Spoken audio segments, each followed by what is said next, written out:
last section says animation studios on recruiting and team building. What we're discussing in this session is let's look into what animation studios who have been in existence, who have been operating for years, like Spoof has been in existence for 5 years plus now, right? They've been recruiting, they've been building teams to choose what they do, and there has to be a secret ingredient somewhere in how they pick talent, how they select talent, groom talent, and not just grooming or selecting talent, how they make this talent choose what they want. And on this panel is very important because, like the wise man I know used to say, animation is a game of numbers. And once you start dealing with numbers, humans in numbers, it takes some wisdom to do that. So my panelist right here is Mr. Ebony Life Place. He's the CEO of Spoof Animation. The second panel, put your hands together for me. I know the code, most of you have your hands in your pockets. Yeah, and my second panelist is on his way, traffic and all that. His name is Nduka Omlika, and he's the COO of Untitled Animation Studios. When he comes, I'll tell him someone comes. Yeah. Please come, join us.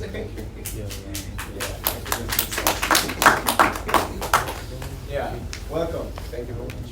It's good to meet you. You've obviously been back inside the office, especially in people, because I'm seeing you for the first time and I know a couple of faces from you. Yeah, so he's the COO, and I'm sure you're the guy that does recruiting, manage the team, and all that. So you're the perfect person for this panel. Sure. Yeah, welcome, gentlemen. Thank you very much. I'm going to start with you, sir. And let's just dive in straight up. You started Spoof. You started putting a team together, an animation team. When you began recruiting, the first time, not now that you know a lot, the first time you started it, what was in your mind about who you needed to work with you?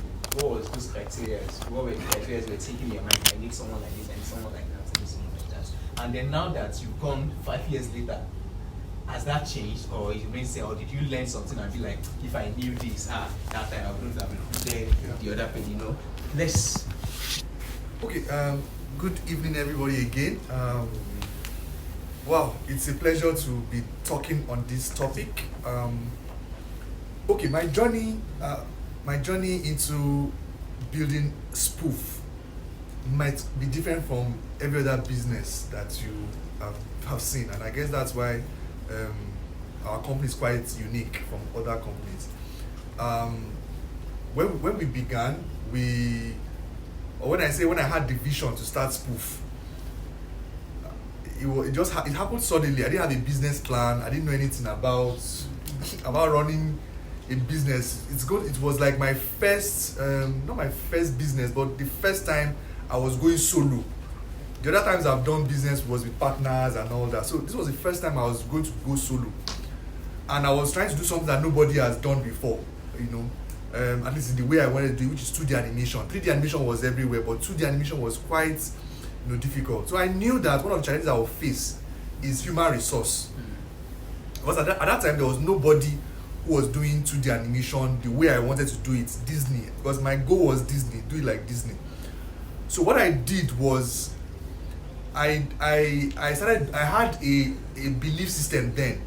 And the belief system was available is better than the best. Okay, meaning that I would hire because you're available, not because you are the best. Because I believe that if you're available, I can train you to become the best. So back then I had some couple of young guys, that were with me. I used to do some trainings then, and they did mentorship with me. I used to train them. Then just normal training, and they will come and all that. So when I decided to start my company, I reached out to them because they were hungry, and that's one thing I try to look out for when I employ people. Even till now, I won't employ you if you're not hungry. And like I said in the other session, I don't work with people who don't have something to lose. Okay, you have to have something to lose, meaning you have to be ready to give up something. So I called them, and then I told them, look guys, this is where I'm going. Are you willing to go with me on this journey? They were like, sir, we're ready. And we began that journey. And I would like to say today that those guys I trained, they are the top guys now when it comes to 2D animation.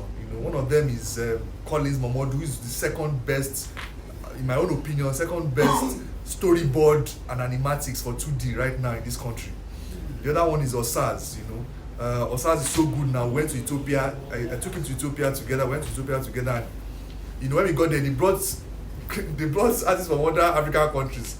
And when Osaz began, they started coming to him and asking them to teach them some tips. He became the workshop. It's like a workshop, but he now became the leader of the workshop. They gave him that role, to show you how well they've improved. So they've grown. So I still do it to now. That's why for Spoof, the internship program is still very, very key. It's still very, very key for us. And I think also it's one of the reasons why we've been able to stay lean. When I say lean, I mean in terms of how much we spend in terms of creating this content. Because there are some things that we have done in Spoof that if some studios try it, they will just collapse. They will just collapse. Because I've seen studios who want to start big. They want to start big, they're paying big salaries and all that.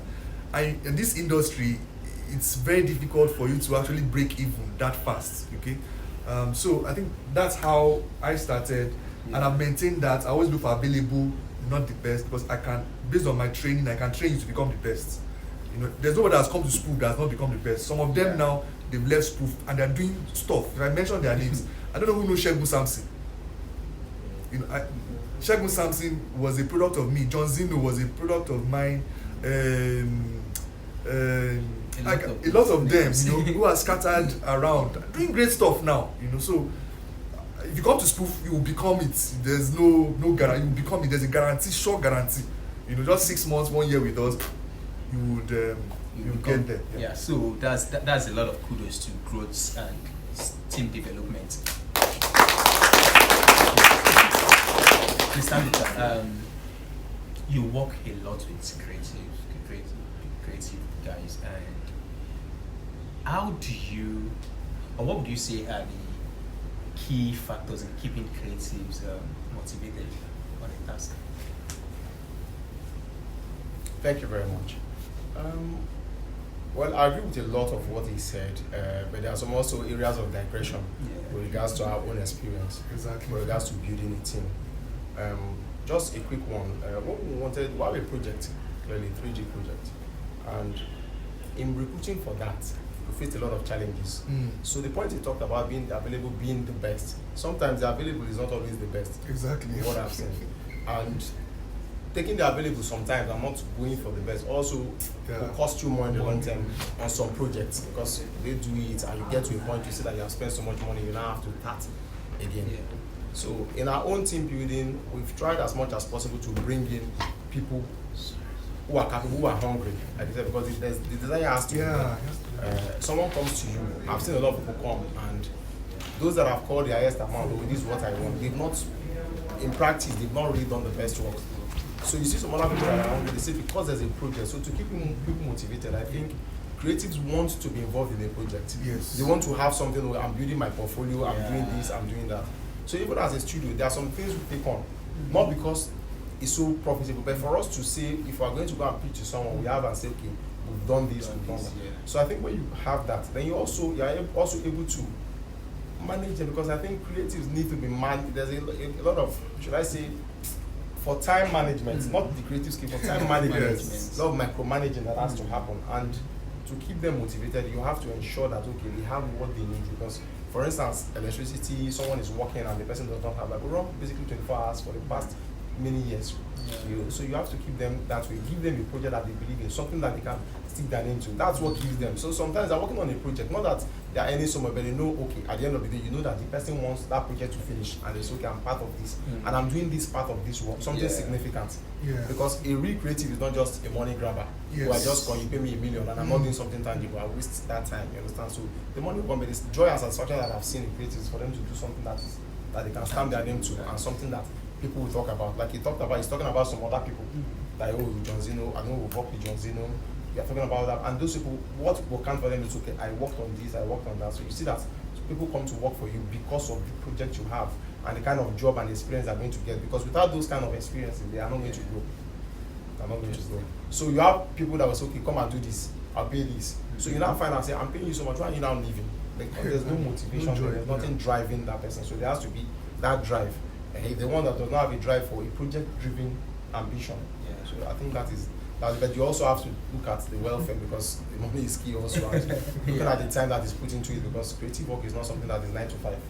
You can't say I'm closing by 5, and that is so you have to know what to do with that juice flowing. We might get back to that 9 to 5 thing.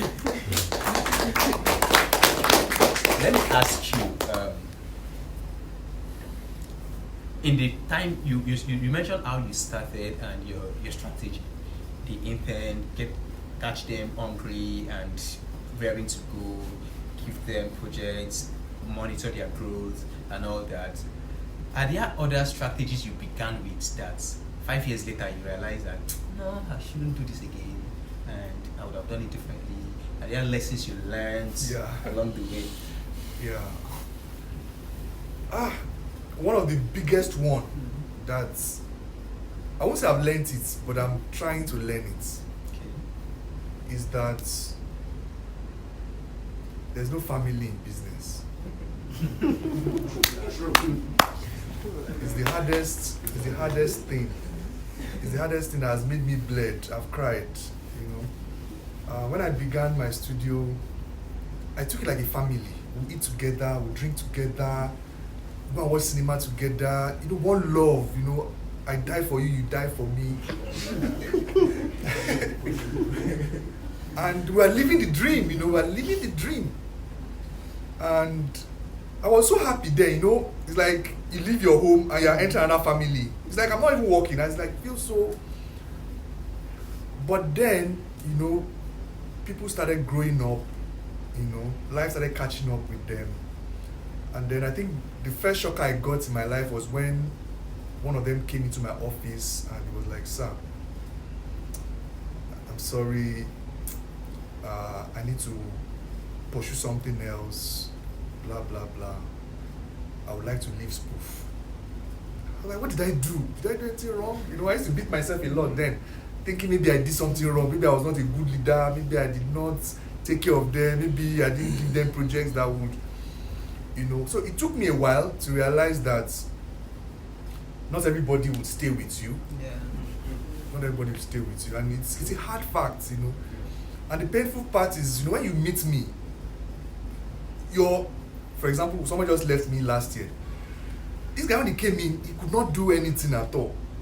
But now the guy started taking commissions from the UK, US, and just walked to my office. No, this one didn't even walk into my office. You know, they even respect you walk into your office. This one just sent me text. Hey, break up text. He just sent me text and I didn't see him again. Funny enough, he left in September. He has not even called me till now. Just thinking about it. Somebody you spent 2 years of your life with. It's bad, you get? It's boiling. You know, but now when I saw the text, like, okay. You know, but I think that's what I've learned. And what I'm learning now also is that I don't see myself as a business person. People say I'm a business person, that what I've done so many things in business, but I still don't see myself as a business. I'm not ruthless. I'm not a ruthless person, you know. And I think one of the things I'm trying to do is if I can't be ruthless, I think maybe next year I might employ somebody who's ruthless. Yes, because sometimes, you know, if you're not careful, people are ready to finish you. They don't care about you really. They are just after their own personal interests, which is fine, you know, but it hurts me because I'm not protected. I'm open to you, you know. So, but one of the things that we've tried to do going forward are those guys who are like really founding members with me, and I've really seen them and they've stayed with me for those 5 years. They have become co-owners with me. Okay, and what that does for me is that it frees me up to run the business side so that they handle the creative side. And those guys, I can trust them, you know, the way I poured it into them, I can trust them that they will pour it into others as well. So I think that's what I've learned. Yeah. Nice one. Very important lesson to learn, especially with man management, human resource management. I'm going to allow both of you answer this question, but I would like to start with you, Mr. Nika. When it comes to personal growth, team growth, human capacity development, which is a very key thing in working with people. You know, if someone, like you mentioned, someone came and doesn't even know how to do anything, and then 2 years after he's like a superstar, which if he stays, it adds to the capacity of the team. Now, and it's important that teams, individually, everybody is improving in their capacity so that the whole group goes. What do you do at your studio to ensure that everybody gets better every day? Yeah. So, on projects, for instance, everybody cannot have the same skill set. Yeah. First of all, my first background is in law. Okay. First of all. So I look at it from that angle. In the legal profession, no matter how you are, even if you're a senior advocate of Nigeria, if you're in a group, for instance, a WhatsApp group, you can ask any question, oh, what is this? It sounds very silly, but nobody judges you. Yeah. Everybody will respond. People will send you materials because in law would use precedent. So you use templates, like what we call templates. So we have a lot of templates, someone will send to you. So we're very cooperative. It's not something like you're closing your book, they don't copy me. So, but in the creative industry, I've seen that there's a lot of ego. Yeah. So sometimes people are not, you see that this guy is good. If I were the one, I would tap from that guy very well. So people, maybe, I don't know, kind of, you know, young people, so you know, let's not be like this, all about him. So, but we always encourage our creatives. So, oh, this guy can do this. Okay, you are trying to do this and you cannot do it. Why not go to this other guy? Because he has done it very well. Yeah. So why suffer? Why do it and repeat and do it severally? So that's what we've tried to build. And you know, we say, oh, a team is, you have to speak up. You have to be able to have each other's back. You have to say, okay, if we fail, for instance, we are doing a production, a feature length film.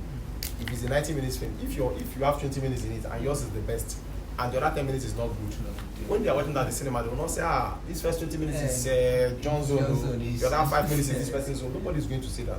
So that kind of thing is what I think we have to build in creative, and that's what we've tried to build. And we've also done in-house trainings. For instance, we are transitioning to, okay, a lot of people use Maya for 3D, but there's Blender. And for us to democratize this training in Africa, we have to ensure that people are able to get into this industry and they don't have those kind of limitations for software. A lot of animators don't buy software, it's crap they buy. So how do you solve that challenge? Okay, we have Blender, okay, you want to train people in Blender. Some people are good in it. So we've done this kind of training that we say, okay, 1 month or 2 months after, we do that in-house, and people are able to train themselves and grow. We've also asked people to, okay, let's look out for the skills that people can teach people, that people can learn from each other. Because in a team, and I've seen that we've been able to have that so far, but it took a long time for us to get there because a lot of people are holding back. Then you do this, the other guy is fast, the other guy comes up with quality job, then they are not just start from the guy. Nobody's going to judge you. It's like a football team. The Messi's creativity is not something you learn. So you're in Barcelona or in PSG and you see a Messi and you say, no, what is wrong with him? You know, you can't ask him, guys, how did you do this? But that's how we ask in the legal profession, and I think doctors can also consult themselves. So that's the kind of thing we want to do. So if you have that, most of these challenges you have, because you're not going to be there when everybody's working. So what are those things they are doing and solving on their own as a team? That will save you time. Rather than when you come and do a review, then you did this, you work in silos. But that's one of the things I see in the industry. So if you're able to break that, people do not work in silos, people work collaboratively because it's collaboration. So, and the point you talked about lessons. So, okay, in our projects, we've done, okay, rather than building a team, the first lesson we learned was that, okay, the shortcut was, okay, we're trying to get 3D. He said 3D people are so much. At the beginning, we didn't have a lot of 3D people that are proficient. They just came, he will do stuff, and you see small that things. he just, they will, his mouth, is how people talk a good game. So we had that kind of challenge. I outsourced to some people. And we found out that outsourcing was just a total mess. So I tell people in Nigeria, we talk about outsourcing. We're trying to create ourselves and build up our own capacity so that the ones that they do freelance, 1 minute, 2 minutes, for you to do a feature length film for someone in Disney to bring a movie here, 2D or 3D for you to do, you have to be sure that you can do and deliver according to that timeline. So we've had that in our sourcing. So that's why we decided to build our team in-house and grow that team. The core of that team, you grow that team. So sometimes you don't even have, because you are building a team. In this industry, sometimes it's okay, can we do some projects and say, okay, you come, do this 10 minutes and go, a mercenary and everything. But when you have that, you will not build a team. You will not build a team. People come and go. Yes, certainly. So we have to build that team and keep them motivated. So you say in the project, okay, when we finish this project, for instance, now, from this project, there has to be profit sharing. So now let's say it's not a 9 to 5 because sometimes they can get more money from doing whatever they want to do. But because they are here, people also want stability. There's a bit of stability that comes from being somewhere. Like people work in government, but they make more money doing other things. But they don't resign from that government position because they also want that stability. So that can come. That is not regular. So we try as much as possible. I don't inhibit that. I know that I love my creative do stuff, but don't let it affect the work what you are doing. So that's their motivator. So because if I'm going to say, okay, don't do this, don't and all the rest, it seems as if I'm getting into their business and it chokes them. So nobody wants to be choked. So quickly. Okay, so I think he has said it all. In fact, as he was talking, I just said this guy is a man out of my after my own heart, because most of the things he said is what we do. But I think one thing I'll just add is one of the things that we do that maybe he didn't mention was that we hand you over to somebody. Meaning when you join Spoof, we hand you over to a mentor or a supervisor, and that mentor is responsible to make sure that you grow. So I think it's something that has really worked because the mentor does not want to fail. Because when you're not doing well, he's failing. So and it's an appraisal issue. So if the person does not grow, it means you're hiding something. Why don't you want it to grow? So I think that also has really helped us. We also do sharing. We're open book. And that's why when we call for internship, people always rushing because, they know they are going to rob us. when you come in, you will get, you can't, And I used to joke with my founding members. I'm like, you've been with me for 5 years. Is your life better or worse? And they always say, so my life is way better. And I joke with them and I said, all of you here in this office, if you go and work in agencies, do you know how much you'll be paying? You guys are big boys.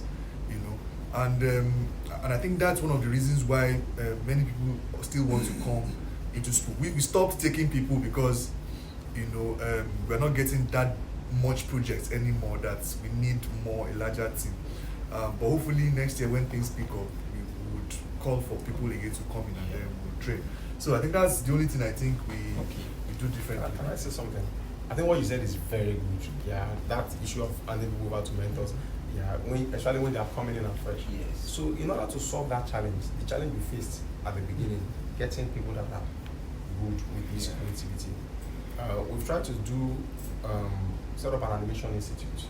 What do you think in the next year we'll get off? So for us to be able to train, because there's so much you can take for internship. Maximum you can take 5. How much space do you have? 10. Exactly. So you have that challenge also. Yes, so you have that. So that's what we want to do, because we have a couple of interns that we've gotten from one of the programs we did sometime 2 years ago for the government. So a lot of them came, and really, like I said, that's the best way to learn. Animation is not really theoretical. It's not. It's more of practice. So that is the best way. So when you talk about mentors, I agree that you can do it for those. But for the big boys that are coming, someone that is 4 years, you bring him and say, let's do one of your mentors. You really mentor me. Very valid. But I think I've taken that from you. Yes, let me just also say this. That's another misconception. You have been doing something for 4 years. Doesn't mean you can do it like Spoof. Sure. That's another thing. There's a way we do things in Spoof. Okay? So when you come into Spoof, there's a pipeline that we follow that makes us very efficient. So you can be coming with your own pipeline. You still need to come and understand how we do it here in Spoof, because we're like a cult. You can't do it any other way. You have to do it like the way we do it in Spoof, because we know that this model works and we know where we're going with it, and we are very, very strict about it. No matter where you're coming from, if you don't follow that, So you need to unlearn. yeah, and we've seen learn. people who come to Spoof, like you said, very good, and sometimes they just can't fit. They just can't fit and they leave. And I'm okay with it. I'd rather not have you on my team than have you come and disrupt what I've built. Yeah. Yeah. I'm going to let the audience ask questions if they have one or two. Any question on how to manage your team, how they recruit, what opportunities? Yeah, they might have opportunities for spaces, and you're thinking, oh. So I want to ask if they will permit. Good Yeah. afternoon. Good afternoon, Good sir. So there is always the issue of talent in the tech space. I know he has spoken something about that. Yeah. I also said something. So we have this issue of, you have a brain on, you bring the person on, you train, you develop, you coach. So I have a lot of friends doing that already, using the Decagon model or any model out there. But after a while, if you're not returning them or giving them a stay, they don't just stay on the job. Yeah. Because the skill to do the job is in the person, is resident, Yeah. in the person. Yeah. It's like a barber. Yeah. The guy becomes so good cutting hair. He starts his own. He starts his own. He doesn't want to stay with you. So how do you hold on to people that you train and invest in? Okay. I'll be funny. I was in church one day and the pastor said that if you are here and you want to control people's life, you are close to being a witch. It sounded funny, but it's dawned on me that, and that's when my leadership changed. I realized, because before, like I said, it's a family. I feel if you are with me, we are together, you must not leave me, I must not leave you. It was quite a bit awkward. That's what I mean, very awkward thing. So when I heard that message, I realized that I can't control your life. Okay, I can't control you. I can't control anybody. And if I try, I might become a witch over you. I might be manipulative and start manipulating you. So I had to step back. It's something I really had to learn how to do. How to just step back from people's lives. Me, I was also good. I'm telling you, we talk about relationship talks. People will tell me relationships, I will advise you. I was really, really into the thing. So right now I've learned that, people grow, people grow and people want to become better with their lives. So what I have done, They grow and they go. they grow and they go. So what I have done is I have committed to being a better leader. I've become committed to be a better leader. Secondly, I've committed to become somebody you want to follow. You want to follow me, you why? And I commit to becoming a better person every day. I realize that most reason why creatives leave you is probably because there's a ceiling to the opportunities you give them. I think you mentioned that.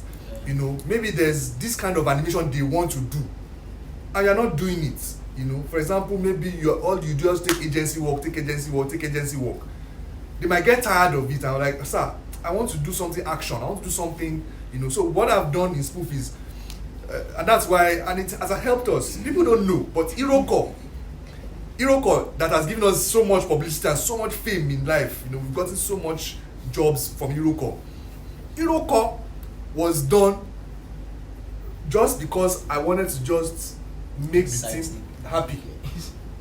Because we were working on a project and they were so tired, and I could see in their eyes that they were so tired. So I said, guys, wake up, there's something funny we're doing, let's do something that nobody has ever done before. They're like, yeah, their eyes are, yeah,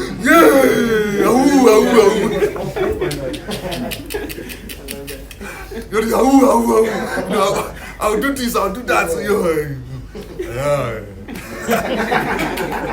Yeah, the name was pumping. It was pumping. Yeah. And I said, Collins, you're handling, you're directing it, I'll go directing. I said, yeah, sorry, but, and they rushed into it and they devoured the thing. I'm telling you, I've never seen them do animation that good ever.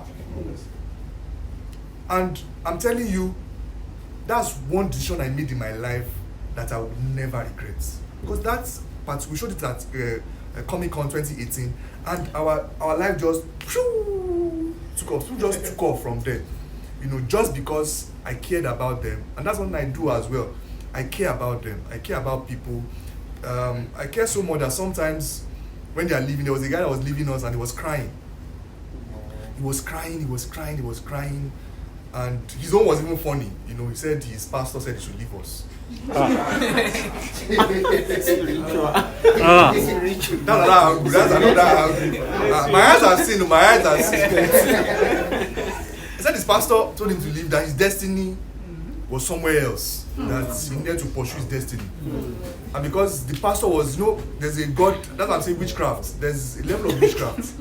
I'm telling you, some people are witches, but they don't know. You know, when you control somebody's life, and you tell them go there, and they go there. The guy was crying, you know. There's one film I watched when they hypnotized the guy and said, kill your wife. And the guy was crying.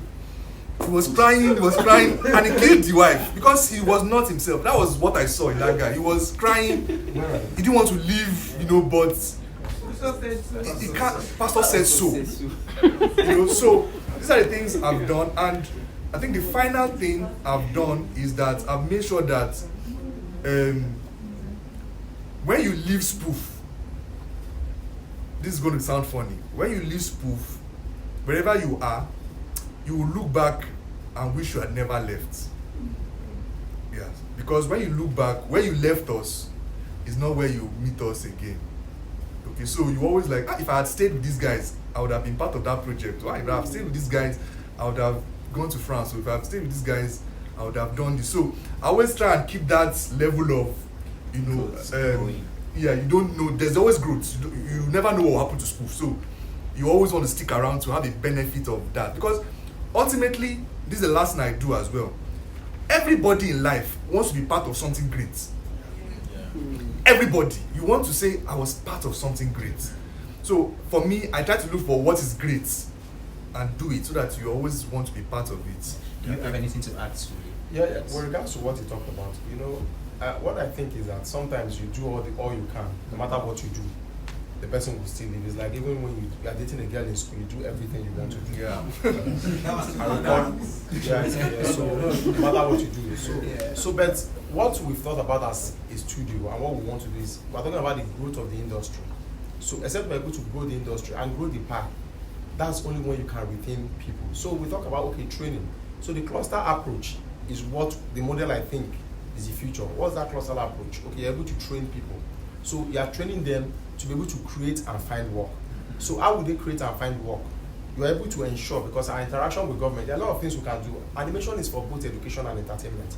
There's so much that we have not used in animation in Nigeria. So, and that is what I think we have to think about. Okay, for instance, now we are redesigning the curriculum. We're using 2D to do curriculum instead of you having a teacher like they're doing another. You animate like 4,000 courses. So imagine you have 4,000 topics that you have to do for basic education year 1 to year 9.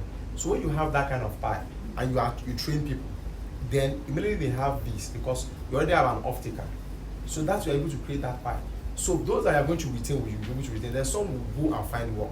The issue about people leaving you cannot even discount that because you have to train them to grow. But I think it's not enough for us to train a lot of animators. You have 10,000 animators in Nigeria. Where is the work? Where are they going to get from? So that is the approach we think we are taking as a studio to be able to grow the industry.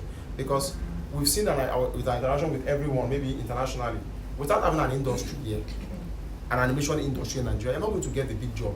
You can't say, okay, Uchuku Studios is so good, that everybody around them is not good. So who will do the job? If you go to Bangalore, for instance, in India, you have a lot of people that can animate. You have a lot of people in all these places. So when you are giving them, you know that because you know that there's an industry there. So if they cannot do something, there's somewhere else they can go to find that. So if you are coming to Nigeria, you say, okay, Uchuku is good in 3D, Spoof is good in 2D, and that ends it. So who else if they have a challenge? So that I think is about growing. We talked about the Decathlon model. People are able to. So that model is also good and useful in the animation sector, where you can be able to, because training animators is expensive. Courses online very expensive. So how do you make it to democratize that? But that's the only way we can create employment, because this is an industry that can create so much employment, and not just employment that people will enter 20,000. Young people. As a young guy, I know when I was in this, how much does a lawyer even earn? 10 years at the back. It doesn't earn as much as an animator of 1 or 2 years. Exactly. So that is what I think that we want to do to be able to create that pie for everybody to be involved in. And I think that's where we should go in 2022. So that will solve that problem. Then you're able to retain some, and you're able to build people that can also go and flourish. So that's how it is. Build them, engage them, keep them motivated, and the ones that will stay, and the ones that go. And if they go, they are still adding to the industry and adding to your ability to say we have some talent out there. You can still draw from them when they go. Yeah. Someone leaves you, like for instance, I'm not, if there are projects that he has to do and there are some people say, guy, come out. Yeah. So nobody leaves and say, oh, quarreling, I'm hiding. You know, that was what he had when he was holding on to them. He said, no, you not go. And you know, this thing is talking about is something that I recorded at one of my cousins. You know, when you have these apprentices, some of these oga or trade, like in the Igbo, the same way they have these people in Alaba. Yes. They have the good guy that has been working there. They don't want that person to go. So a month to go, they just said, he's too low, so you won't settle him. Because they don't want him to go. But the guy has to go. So when he goes, you're able to take something from him. Yes. Because why I look at that model is this Ebano model. You know, Ebano, people don't know that Ebano, Prince Ebano is not one person. Yes. There's Ebano, then there's Prince. They met. But you find out that the Prince, the one that is Prince, trained Ebano, trained Blanco. This Ebano will train them. But imagine the Oga that trained all these people now came to merge with one of his boys. Yes. And Ebano, which is the boy, is even more prominent. That name is more prominent. So that is what they do, that collaboration. So you will not see that kind of rivalry, because if you are going to have rivalry in this industry, we will not grow. Yeah. So that collaboration is the only thing. Very true. Thank you so much. We have come to the final closing of this panel, and as well as RENDACON animation.